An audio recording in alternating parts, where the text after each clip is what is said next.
시청자 여러분 안녕하십니까? 오전 10시 반 프레스룸 라이브 최인영입니다. 유한솔입니다. 살아있는 뉴스를 더 깊게, 더 쉽게 전해드립니다. 먼저 오늘의 뉴스 네컷입니다.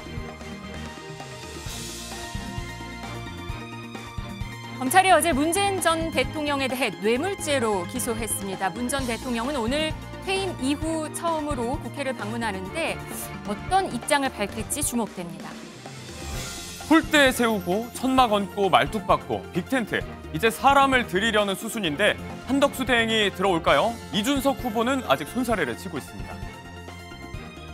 어제 국민의힘 1대1 토론에서도 등장한 인물 전광훈 목사입니다. 어제는 대선 출사표를 던졌는데 출마 선언장이 매우 시끄러웠습니다.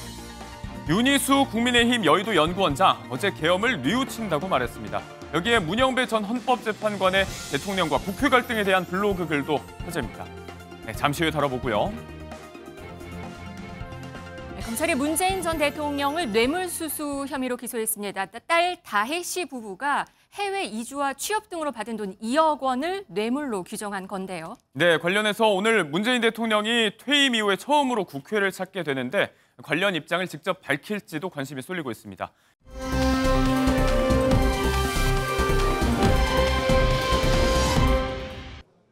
네, 검찰은 어제 문 전 대통령을 불구속 기소했습니다. 오늘은 이 이야기부터 해보겠습니다. 이준우 국민의힘 대변인, 이승훈 더불어민주당 전략기획부위원장 나오셨습니다. 안녕하십니까? 네, 안녕하세요. 네, 대변인님, 이 검찰 기소 내용을 보면 문 전 대통령의 전사위 서 씨가 항공업계 경험이 없는데 이스타항공 창업자 이상직 전 의원의 타이스타 잣에 특혜 채용이 됐고 또 급여 등으로 2억 원을 받아서 문제가 된 건데 이게 문 전 대통령이 건넨 뇌물이라는 거죠? 그렇죠. 예, 그 전에 이제 문다혜 씨, 문 전 대통령 딸이죠. 네. 문다혜 씨가 좀 경제적으로 좀 상황이 좋지 않았는 모양이에요. 그러다 네. 보니까 부모님한테 정기적으로 매달 현금을 이제 지원받는 게 있었습니다. 네. 그런데 그 현금이 언제 끊겼느냐? 바로 이상직 이제 전 중진공 이사장이 창업한 타이스타 젯의 사위가 취직을 하면서 그 딸에게 주던 경제적 어떤 도움을 끊습니다. 끊었다가 나중에 그 타이스타 젯에서 또 나옵니다. 네. 그 사위가 네. 나오게 되니까 다시 또 생활비를 줬어요. 그러니까 쭉 그전부터 경제 지원을 하다가 타이스타 젯 있을 때 끊었다가 다시 또 거기서 나오게 되니까 경제 지원을 했다. 네. 이 의미가 경제적 만약에 이익을 타이스타 젯에서 받지 않았다 그러면은 그는 이제 문 전 대통령의 부부의 주머니에서 나갔을 돈인데 그 돈이 안 나갔기 때문에 직접 뇌물죄라고 볼 수 있다는 것이 검찰의 판단인 것 같습니다. 네, 말이 좀 어려운데 제3자 뇌물죄 아니고 일반 뇌물죄입니다. 사회의 급여를 이유로 장인을 뇌물죄로 이렇게 처벌할 수가 있는 건가요? 그러니까요. 뭐 이런 경우가 굉장히 흔하지 않죠. 지금 제3자 뇌물죄로 하려면 네. 부정한 청탁을 받았어야 되거든요. 네. 근데 이상직 전 의원의 진술 중에 부정한 청탁을 대통령에게 했다라는 진술이나 그와 관련된 증거를 찾지 못한 것 같아요. 그렇기 때문에 문다혜 씨와 사위와 문재인 전 대통령이 다 공모한 거다라고 이제 기소를 한 것으로 보이는데요. 네. 사실상 문다혜 씨나 문재인 전 대통령이나 사위를 조사한 적이 없어요. 그래서 어떻게 공모했는지에 대한 조사도 이루어지지 않았거든요. 네. 그리고 장인어른이 예를 들어서 생활비라든가 용돈을 좀 주다가 끊어지면 뇌물이 되는 건가요? 뭐 그런 얘기는 저는 처음 들어본 것 같고요. 만약에 이런 식으로 전직 대통령이 이런 것도 뇌물이 된다라고 한다면 아마 대한민국의 대통령들은 모두 다 기소되고 모두 다 파면되고 네. 또는 뭐 이제는 뭐 대통령의 특권도 잃겠죠. 저는 불행한 나라로 지금 가는 것이고 결국 윤석열 전 대통령이 사법을 너무 정치화하고 있었다라고 생각됩니다. 제가 조금 이제 보충성을 말씀드리면은 지금 중진공 이사장으로 이제 이상직 전 의원이 임명되고 나서 네. 4개월 뒤에 사위가 타이스타 젯에 이제 취직이 됩니다. 상무로 가게 되면서 네.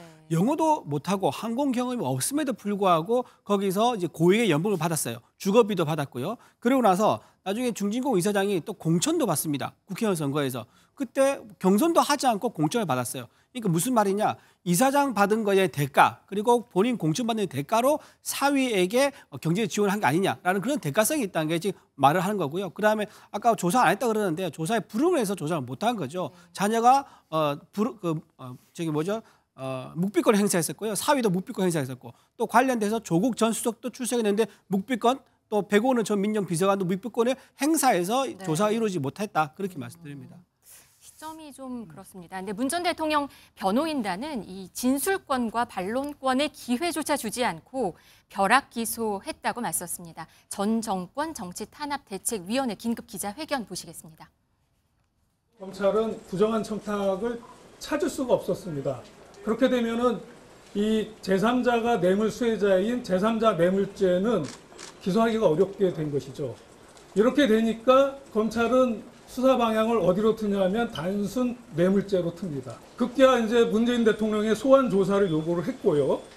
이제 그러한 가운데에서 이제 변호인인 제가 선임이 돼서 이제 대응을 해오고 하던 게 한 달 남짓인데 이제 전격 기소를 하게 된 것입니다. 소환까지 요구를 하는 마당에 우리가 이제 진지하게 대응을 하겠다라고 해서 말을 했고요.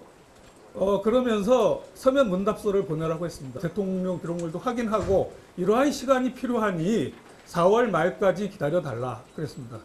우리는 분명히 낼 의사가 있고 지금도 사실관계 확인을 하고 있다. 그러니 4월 말까지는 기다려달라고 했는데 바로 오늘 이제 기소를 하게 된 것입니다. 왜 이렇게 서두르냐?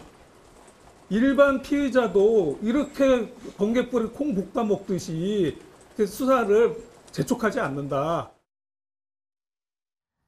네, 문재인 전 대통령 측 변호인단은 4월 말까지 제출하겠다고 알리고 질의 답변서를 작성 중이었다고 했습니다. 그런데 검찰은 문 전 대통령이 진술을 거부해서 기소를 결정했다고 했거든요. 그러니까요.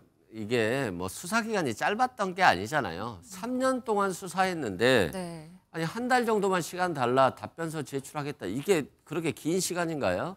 한 달을 왜 못 기다렸을까요? 저는 그렇게 생각합니다. 만약에 민주당 정권으로 바뀌면 문재인 전 대통령에 대한 기소를 하지 않겠죠. 그렇기 때문에 정권이 바뀌기 전에 먼저 알박기 기소를 한 것 같고요. 또한 지금 대선 직전에 기소했을 때 문재인 전 대통령에 대한 이미지, 민주당에 대한 이미지가 나빠질 거다라고 정치적인 판단도 있었을 수 있는데 네. 오히려 정치적 보복 기소라고 생각하기 때문에 지지층만 더 결집하는 효과가 있을 거예요. 그래서 검찰이 왜 이렇게 무리하게 정치적 기소를 대선 직전에 했는지 참 이해하기 어렵습니다. 네, 어제가 대선 D-40일이었습니다. 이 시점에 민주당은 여기에 대해서 비판이 거셉니다. 오늘 아침 정치권 목소리 들어보시겠습니다. 검찰이 미쳤다고 밖에는 볼 수가 없고요. 예. 내란 수괴 윤석열 전 대통령은 항고를 포기해서 풀어주지 않았습니까? 그런데 아무런 죄가 없는 전직 대통령은 욕보이기 위해서 결국 날치기 기소를 하는 겁니다. 그것도 조기 대선 직전에. 검찰이 이번 수사 과정에서 각종 불법을 저질렀다고 저는 생각합니다. 네. 여러 가지로. 네. 칠순 노모를 열 몇 차례나 찾아가서 전화로 문자로 겁박했던 게 대한민국 윤석열 검찰이에요. 그러니까 쓰고 있던 패드까지 뺏어가서 제대로 돌려주지도 않았어요. 뺏어갔다는 표현이 옆에가 있긴 합니다만. 그런데다가 사돈의 친척들까지 심지어 딸의 고등학교 동문까지 탈탈 털었습니다. 문재인 대통령이 2억 1,700만 원의 뇌물을 수수한 혐의로 검찰에 의해 기소되었습니다. 문재인 대통령 사인은 이상직 전 의원의 회사에 특혜 채용이 되었고 그 반대급부로 이상직 전 의원은 중소벤처기업진흥공단 이사장으로 임명되었습니다. 전형적인 매간 매직 사건입니다. 그런데도 문재인 대통령은 간단한 입장 표명도 못하고 있습니다. 정치 이슈가 있을 때마다 훈수를 두던 SNS는 왜 침묵하고 있습니까? 더욱 가관인 것은 민주당 세력이 무슨 범죄를 저지르든 간에 건드리기만 하면 모조리 섬멸해버리겠다는 섬뜩한 겁박입니다. 네, 권성동 원내대표의 목소리 들으셨습니다. 어떻게 보셨습니까? 매관 매직 나왔습니다. 저는 이게 방금 이제 왜 하필 지금 기소하느냐라고 네. 얘기하는데요. 이게 3년 5개월이나 걸렸거든요. 그 이유가 뭐냐면 다른 게 아닙니다. 본인이 수사에 협조를 하지 않았고 묵비권 행사하면서 시간이 늘어진 겁니다.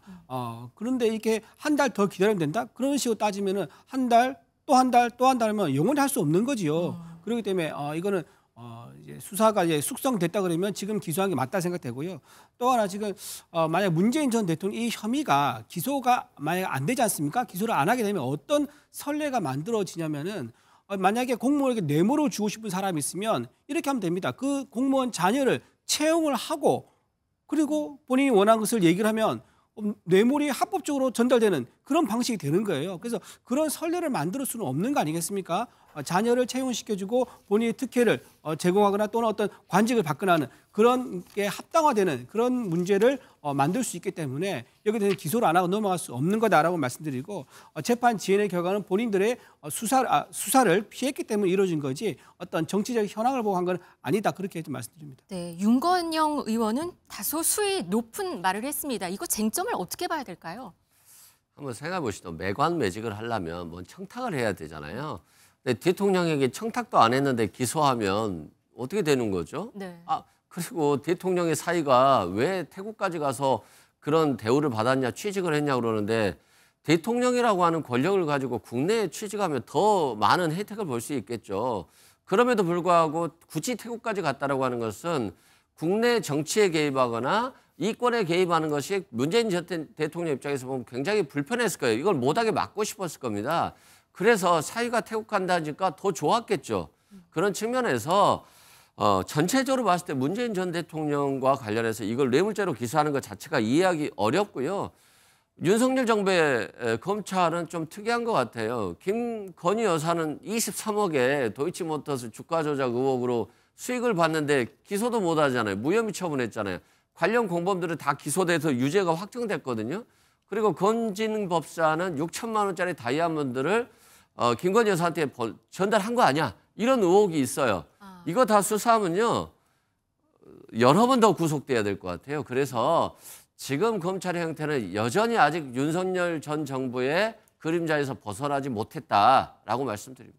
네, 서울고검이 방금 전에 속보가 하나 나왔는데요. 김건희 도이치모터스 재기 수사를 결정했다고 방금 속보가 났습니다. 그렇죠. 당연히 이건 공범 전주였던 모 씨도 이미 기소됐어요. 그 사람은 1억인가 손해를 본 분이거든요.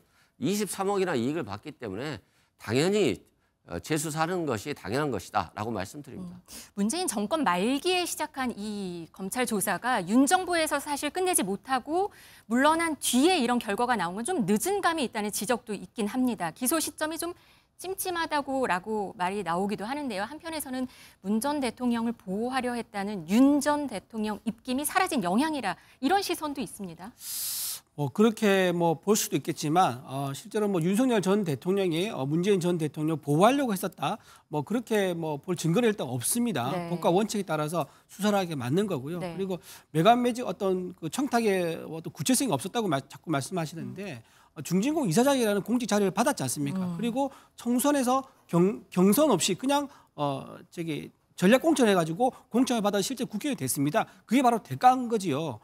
문재인 대통령의 자녀에게 경제적 이익을 주고 본인은 공공기관 자리 이사장을 받았고 공천을 받았으니까 이거를 그냥 선례로 남겨두게 되면 앞으로 뇌물 줄 때 이런 식으로 다 줄 수 있을 거다 그렇게 말씀드리고 지금 이제 아마 이렇게는 보셨을 것 같아요. 이재명 이제 정권이 탄생을 하게 되면은 네. 이재명 정권이 아마 문재인 탄생하게 되면. 그렇죠. 네. 탄생하게 되면 아마 문재인 전 대통령에 대한 수사를 아마 덮으려고 할 가능성이 있지 않겠습니까? 왜냐하면 친문 세력들의 어떤 입김을 좀 친문 세력 때문에 도움을 좀 받으려고 하기 때문에 그러다 보니까 검찰에서는 법과 원칙에 따라서 지금 기소하지 않으면은 이재명 정권이 탄생하면 이거 기소 못한다 그런 판단도 아마 하지 않았을까 생각됩니다. 네, 마침 근데 문 전 대통령은 오늘 퇴임 이후 처음으로 국회를 방문합니다. 판문점 선언 7주년 기념식이 미리 잡혀있는 일정이긴 했는데요. 입장을 낼까요?